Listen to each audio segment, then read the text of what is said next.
Alright, so we did the little Husky steam engine. I'm Jack Derbyshire. I'm Tanner Heckel.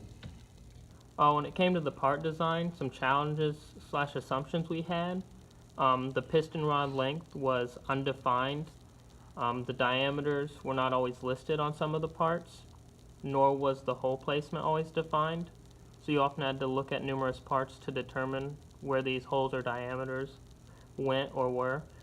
The cylinder head was a part that was missing a few dimensions, and none of the materials were actually listed on the parts given, so all those had to be assumed based on just logical reasoning.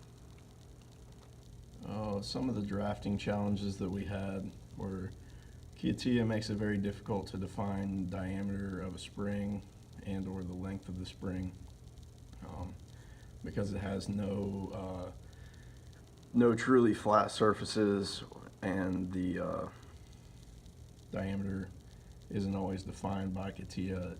You have to do some creative geometry and add in some things so that CATIA can recognize that it's a spring. CATIA's default text setting is lowercase, but the industry expects capital font. So when you go back through, you have to change everything that CATIA generates. And given drawings were typically dimensioned improperly, they used poor practices in some cases. So we tried to go back through and, for instance, not stack dimensions as to reduce error. Try to use more efficient ways of drawing things more clearly. Try to do our best. It's important that these parts are pretty well defined because it is an engine and tolerances matter. Using minimal dimensions can also be very difficult for complex parts. It's difficult to envision and figure out how to define those parts with minimal dimensions. For the work breakdown, we decided to do it by subassembly. Jack took the top subassembly in its drawings. I took the base subassembly and drawings for the base, and we both worked on the shaft subassembly and drawings, as well as the assembled and exploded view drawings, which did take some time to put all of that together. Okay, so here is the Husky full rendering. You can see here that we have the top subassembly, and then we have the lower subassembly here, the base. Anything that's directly connected to the base was put into the base subassembly. Anything connected to this central shaft was considered the shaft subassembly, and anything connected to the top plate was the top subassembly. So here we have the Husky base subassembly. You can see that we added some color just so you can tell the difference between parts. The base subassembly is comprised of the pillar, the bearing plate, the bearing, the base plate, and M4x12 C-sync screws. So the C-sync screws are countersunk into the base plate, and they come up through the bottom, and they hold the bearing plate and the pillars in place. The bearing plates are so important because they hold the shaft and house a bearing within them, so we get somooth motion. And the pillars are important because they connect the top subassembly to the base subassembly, which houses the shaft subassembly inside of both. The Husky shaft subassembly is shown here. It's comprised of a flywheel, a cam, crankshaft, piston rod, and piston. So the flywheel sort of damps the motion of the engine.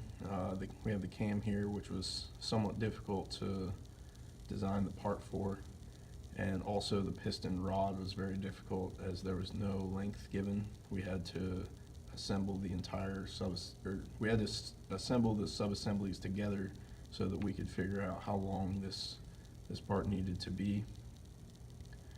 And we also have the piston, which is the most important part of the engine. Okay. Alright, so for the Husky top subassembly, this is, as previously said, everything that's mounted to this top base plate and deals with the cylinder head directly.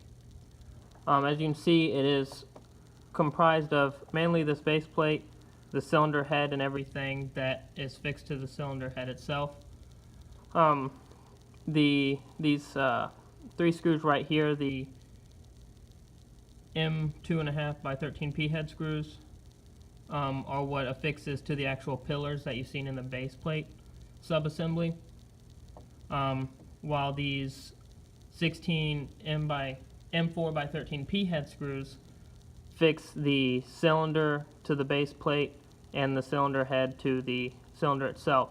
One of the problems that we encountered was these 6 holes you see on the top, or these 8 holes you see on the top here, on the cylinder head and on the actual base plate were never actually defined, so you had to assume how you want these laid out on all 3 parts so it would be assembled correctly. Another thing you had to make sure that was assembled correctly when drawing was the actual valve chamber, the valve chamber tube, and the cylinder, so that way the steam can actually leave whenever the piston rises in the cylinder. And then the holes on the side of the cylinder need to line up for this exhaust port, so that way when the cylinder goes down it can actually exhaust the gases. This valve rod and valve spring are what fixes to the cam to actually help with the motion, so as the camshaft, as seen earlier, actually spins, that's what rises the piston through the cylinder, and the camshaft actually moves this valve spring up and down to get the pressure difference. In conclusion, the team performed very well together. All the deadlines were met in a timely fashion. There was no rushing at the end. All the work was completed.